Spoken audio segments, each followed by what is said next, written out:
掌握施政3分钟，台南进步向前冲。是办理土地复账，那一般的建物测量。那后来因为现在担任股长，所以大部分是处理民众一些争议或陈情的案件，我们会到现场去替民众来解答一些问题。电器那个自来水跟那个我们一些无自来水那个服务，跟还有其他一项是那个公共事业业务的协调，主要负责办理我们再生能源业务的推动的一个工作。外业人员呢最辛苦，但外面风吹日晒。这个地方不在话下嘛，但是最辛苦还是在于说，有时候对于民众来讲，他产权上的维护，你很难做到两全其美。那因为有像间界测量，那我们现场定的界，那如果左边的民众觉得好，有时候右边就不会觉得好。那最困难的地方在于跟民众的沟通协调。那如何把这个事情做到比较圆满的状况，这个是最难的地方。我遇到挫折，第一个是会跟家人来做沟通，把自己的不要把自己那个烦闷的心情闷在心里。再来是针对工作上有遇到一些困难，可以跟长官来做请教，因为长官毕竟他有比较多的经验，可以来协助我们遇到一些困难，看怎么去协助来把那个一些工作比较障碍、一些困难的来做排除。生理部分，因为本身有在健身，我欢迎大家到健身房去运动，因为运动对身体很好。那另外就是心理层面，只要跟自己讲，对的事情你继续做就对了，其实不用太在意别人怎么说。台南模范真心相伴，台南模范真心相伴，台南模范真心相伴，台南模范真心相伴，台南模范真心相伴，耶！台南模范真心相伴，耶！台南模范真心相伴，台南模范真心相伴，台南模范真心相待，呀！台南模范真心相伴，台南模范真心相伴，台南模范真心相伴，台南模范真心相伴，台南模范真心相伴。恭喜恭喜！除了恭贺欣喜之外，更要恭喜我们地政局蔡文龙股长，从全国35万公务员中获得杰出贡献奖，全国只选出6名哦，显现中是精英中的精英，是我们的 Top Gun。另外，经济发展局郭坤柱科长获选行政院模范公务员，是台南市政府12000名公务员中举荐选拔出来的优秀人才。除了这2位之外，另外也要恭喜今年度的13位台南市政府的模范公务人员，感谢他们对市政的敬业、付出以及努力。在这边，我们也要勉励所有的公务员，以得奖人为榜样，展现积极、创新、奉献的精神，提供市民更优质的服务。谢谢各位公务员。接下来请收看中嘉新闻。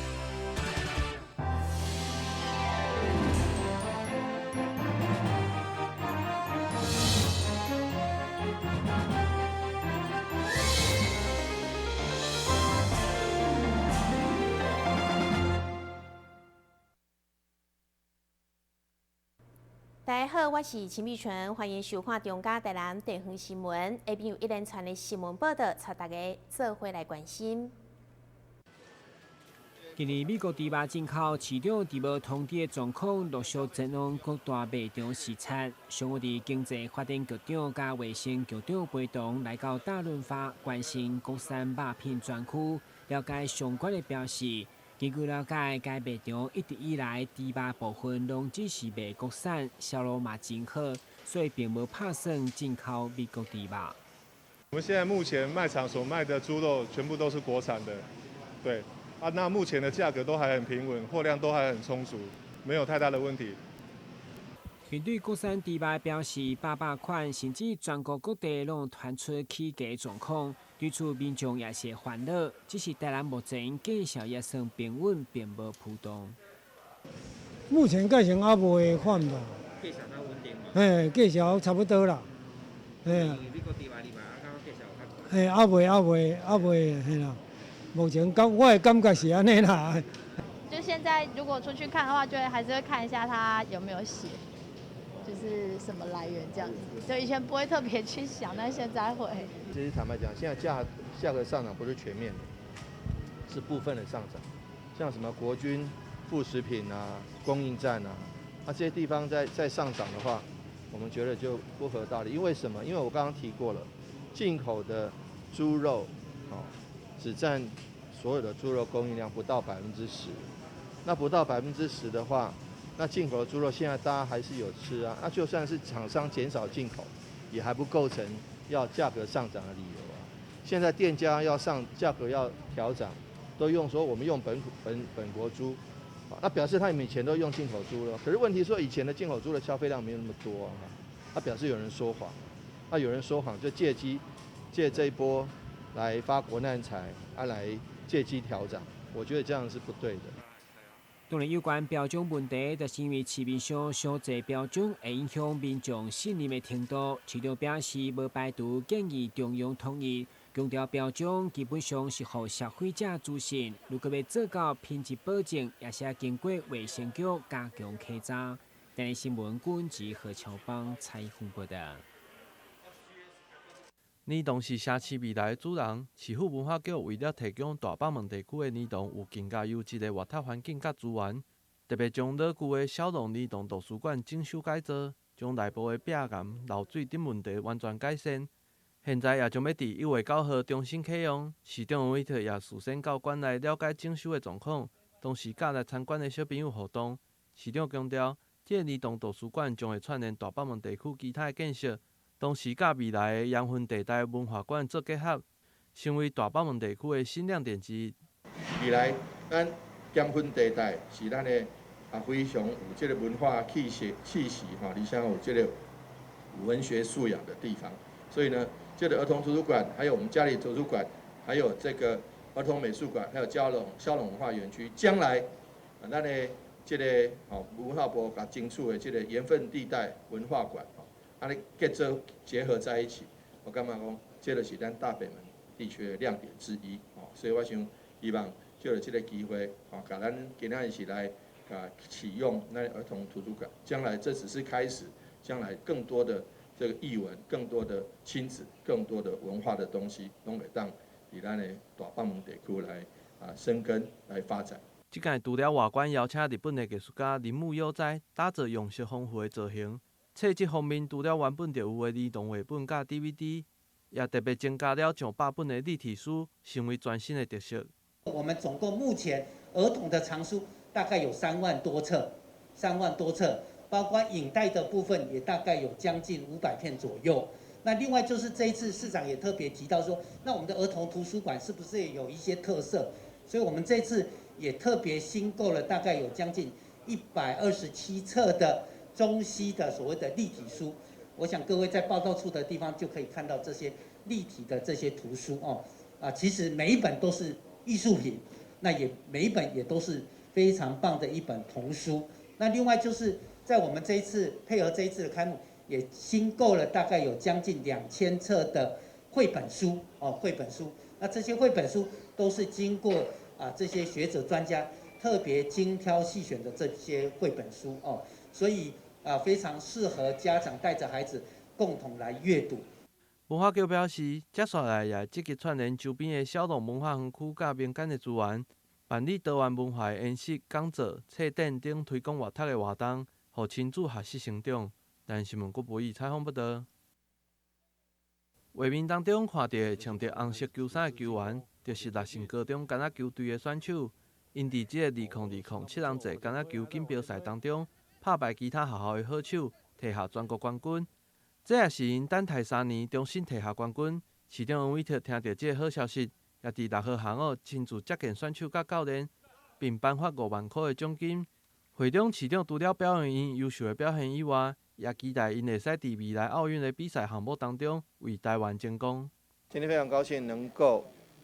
这个亲眼见证我们全国7人制橄榄球队的优胜，我们台南市的6星高中能够到市府来，一方面接受表扬，一方面也向全体市民来呈现这个战果。那么7人制橄榄球赛已经被列入奥运的正式项目，所以说台湾如果能够好好表现，好好来这个加油的话，应该有一些机会。那我们也很感谢在这次的这个7人制橄榄球队中，让这个能够让台南市睽违3年的这个冠军，能够让6星高中能够帮台南市争一口气，帮台南市夺回荣耀，那这点是非常非常谢谢的。我们期待这个市民朋友们也好，或者是热爱橄榄球的人士也好，能多对我们的橄榄球发展能够多投注关注，以及多予以更多的鼓励跟加油。也希望说六星橄榄球队六星高中橄榄球队能够在日后的比赛以及日后的这个橄榄球界一直保持霸主的地位。我觉得这点是大家最大的一个期待跟希望。六星高中的选手除了优秀的球技以外，伊也拢拥有2种以上的丙级证照，呈现台湾在地的一面。会后体委会委员陈丰明也趁机会向市长陈情，希望争取各种橄榄球的专任教练的名额。同时，台南也将伫今年来举办橄榄球相关的赛事，欢迎市民朋友踊跃来为选手加油。台南新闻郭博义采访报道。延续府会10年有成，台南共好的花灯活动，安平区公所拍破过去严肃镇守的检灾形象，融入安平的古迹加特色小吃，打造出全堂建师的造型花灯。来到安平，第一个想到的一定是安平古堡，那个是我们的地标，所以我们的建师花灯在设计的理念上一定少不了安平古堡。我要让大家一看到就知道那是我们安平的代表。那除了这个之外呢，最具代表性的就是我们的吉祥物，我们的建师。那建师之外，还有安平的小吃，大家都会知道。所以呢，我们今年的花灯就做了一个全堂建师。然后呢，建师要有能量，要来保护我们，他一定要吃小吃，所以就把我们安平在地的小吃通通在呈现。我们有碰饼，有虾饼，然后还有豆花，还有什么忘记了？再看一下，蚵仔煎。对，这些东西就是我们这一个创作这个花灯的元素就在里面。这座长跨悬拢3公尺的全堂建师的花灯，原本伫个府会广场展示，看起来并无真大。毋过，伫个山顶的安平图书分馆展示却真壮观，配合周边的树木光雕，花灯将伫个每天暗时6点到半暝12点来点光，欢迎民众做伙来赏灯。台南新闻林根采访报道。最近寒流来时，罗里社区积极募集甲采购防寒的物资，要来送予弱势长辈。7号这天，罗里社区邀请市府相关单位做伙出席。社会局长陈英基、安南区长叶志明也拢代表市长前来关心，并为长辈戴上毛毛手套顶，互因伫寒冷的冬天，嘛当感受到社会的温暖。讲要甲你戴一顶帽啊啦，看你安尼寒啦，我代表市长啊，跟社区我等两位来到这个安定。如果社区的蔡理事长跟这些地方的这个热心的这种志工。也特别来关心这些独居老人。这一段时这个寒流来袭这个部分呢，那在市长也在市政会议里面也特别提醒我们说，有关要去独居老人的照顾。所以说市长这边呢特别来提示这个部分的话，我们就依照这个部分然后希望说，在寒流期间呢，对独居老人的一个照顾。我想还有我们区长今天也特别为了这事情也来到现场，也来。后续呢，对我们的独居老人的关心呢，我们会在寒流的时候特别去注意这个，避免寒害。这次协助物资募集的单位分别是罗里社区汤君成、黄美芬、林正军等人，捐赠棉被30张。立华社区嘛协助捐赠手套甲帽啊。这个礼拜这个寒流再度袭击，所以呢，我们就赶快的展开了募集的工作。我们募集了30床的这个毯子。还有这个袜子，长袜、短袜都有，还有手套、帽子因为短袜不够，那我又特别赶回社头去买这个袜子。那我们也非常高兴，今天局长还有我们区长跟我们一起来关心这些独居长辈们，让他们这些物资送给他们之后呢，让他们能够躲过这一波寒流的侵袭。罗里社区虽然本身资源无充裕，但结合了社会上真侪有爱心的人，有钱出钱，有力出力，互弱势寒冷角落也充满着温暖甲关怀。台南新闻张硕伟采访报道。说到台南，你想到什么呢？是美食、古迹，还是丰富的人文景深呢？请跟着我们的脚步，欣赏百工百业专家阅览多样的人文风采，一同开辟阅读新扉页。敬请锁定每晚8点半第3公用频道。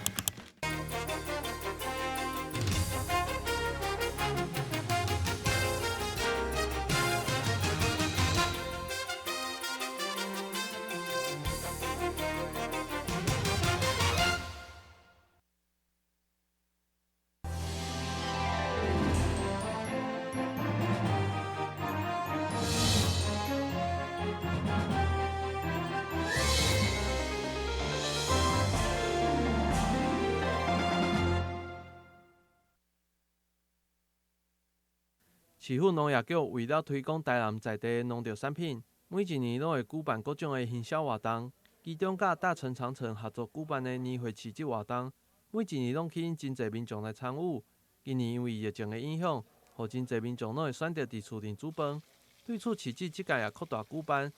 将要伫1月9号、10号2天，伫大成长城安心购门市头前的广场，将会有100大的摊贩共同参与。台南市政府农业局和大成公司合作举办的那个安心市集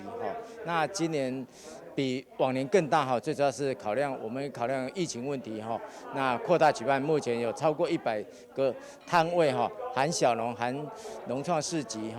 那这样子可以让我们的市民在办年货的时候可以有更多样的选择让我们的市民、让我们的小农都获得。都各门其利。安尼市集活动也互专心伫种田的新农人非常的肯定，除了会使扩大因的市场，嘛会使互因亲自向消费者来介绍因的农特产品。其实我们农夫大多数都是只会种，不知道要怎么去行销。那我觉得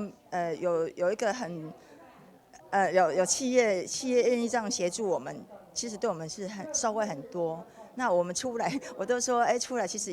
也可以互相交流，然后也可以认识一些更好的消费者。OK， 因为我们觉得说，我们农户如果只会种，不会销售，对我们来说，种就是要销售出去，没有销售出去，其实都是空谈。除了新农人以外，提供场地大成长城公司也准备了各种丰富的商品，其中这个新创肉也就是素食的肉品，也将会第一届甲民众见面。同时，这已经煮好的鹿野蔗香鸡也是今年主打的商品之一。我们今年大成公司特别推出了我们的年菜，有鹿野的蔗香土鸡。那这支鹿野蔗香土鸡是用我们大成独有的土鸡鹿野土鸡来制作，那只要退冰就可以吃了，然后非常方便。那是小家庭刚好的分量，那这也是一个国民美食。我们用最好的5星级的屠宰场屠宰出来，然后做药残食品安全的管控，然后用合法的工厂，然后做出了这支美味的蔗香鸡。希望在今年的小农市集或是在很多推广的活动上都能看见它，然后大家都能吃到最好吃的鹿野土鸡。除了各种的农特产品甲伴手礼以外，主办单位也规划了气垫城堡甲魔术表演等丰富的活动。到时阵也希望市民朋友爱多多配合秋冬的防疫专案，会记挂喙烟来进场。但新闻郭博义采访报道。一般进出大病院看病以后，总是有各式各样的药品。根据药师表示，到患者下句，医生开吸入剂来喷，结果因为无问，断去了却未晓使用。嘛，患者因为看无清楚注意到所的剂量，剩一堆药啊无达到效果。对此，生态病院因重新设计药袋啊以后，除了将字放大，也有网架顶一个大心的说明等资讯，会当详细教大家如何使用。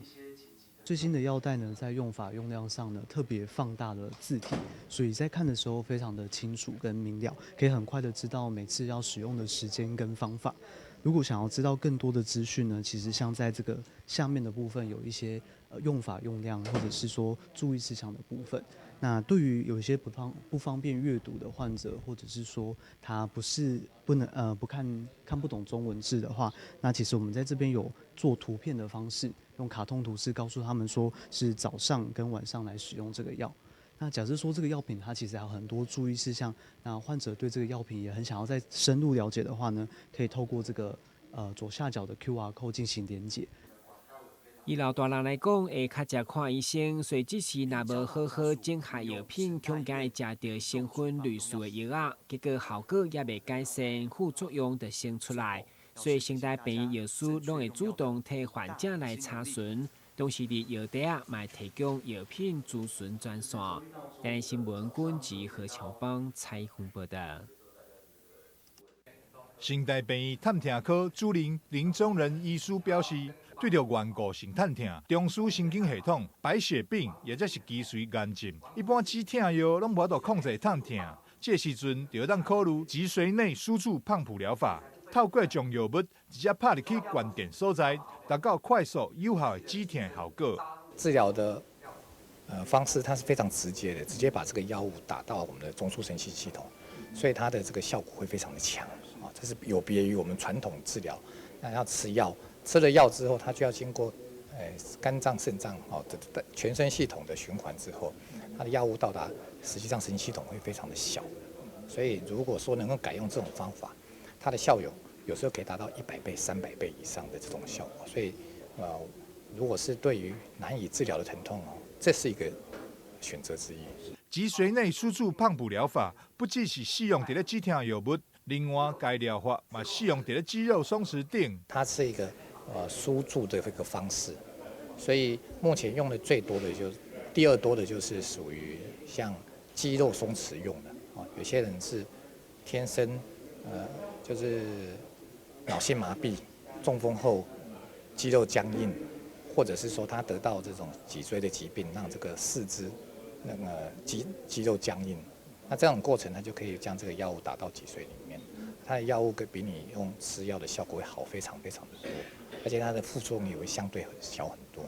脊髓内输注比起口服，或者是静脉注射，只需要降低药物浓度，就当有效舒缓探痛，而且嘛比较无容易出现头晕、想要吐的副作用。不过，胖普疗法健保并无给付，一届疗程大约需要20多万。台湾新闻张硕伟采访报道。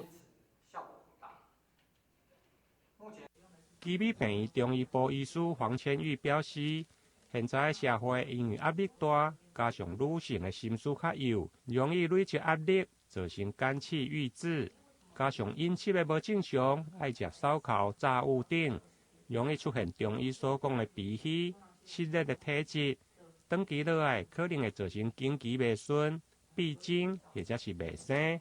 因此，透过中医的辨证论治。不但用来治疗女性的多囊性卵巢症候群，而且慢用来做调理。中医一直都是在讲辨证论治的。所谓的辨证论治，就是说，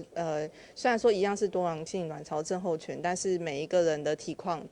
病况是不相同的。那因为就这些年来，中医的研究发现，就是